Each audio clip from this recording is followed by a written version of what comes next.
Guys, saya ICT Motor Shalom. Kita baru masuk Ducati Panigale 899. Okey, motor ni tahun 2015. Harga jualan sekarang hanya 59,800. Okey, 59,800. Okey, color semua dia sudah buat baru. Okey, original sangat, bukan ini color, dia sudah buat color baru, hitam dengan lining hijau.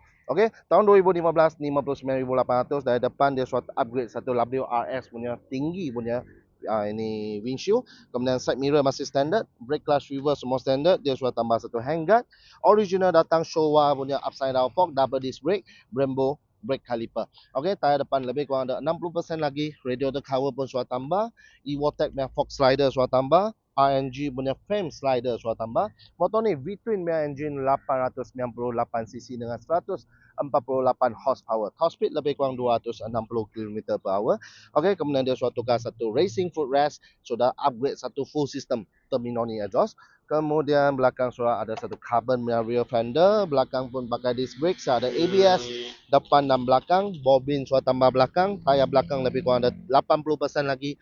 Belakang eco sudah buang, sudah pasang tier tidy, sudah ada lampu semua sekali.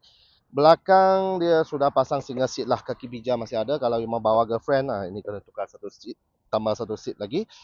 Okey, kemudian sebelah sini clutch lift sudah tukar. Okey, clutch lift sudah tukar, atas sudah tambah satu tank pad. Original datang sudah ada ini sliding damper.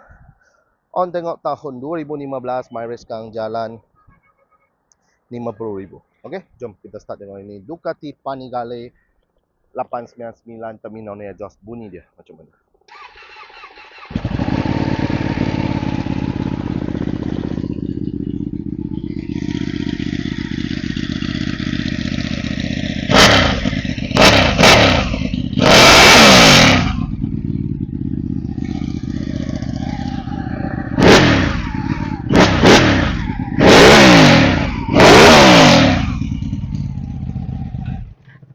Okey, engine bunyi semua pun sedap lagi. Aksesori pun sudah lengkap, harga pun tak mahal, color pun sudah main cantik. Okey, sekali lagi tahun 2015 Ducati Panigale 899 ni harga jualan sekarang hanya 59,800. Deposit serendah RM100, bulanan RM1,000 untuk 7 tahun. Loan Aeon, loan kredit, loan kedai, loan bank pun kita boleh uruskan. Kalau ada credit card, guna credit card EPP zero interest selama 5 tahun.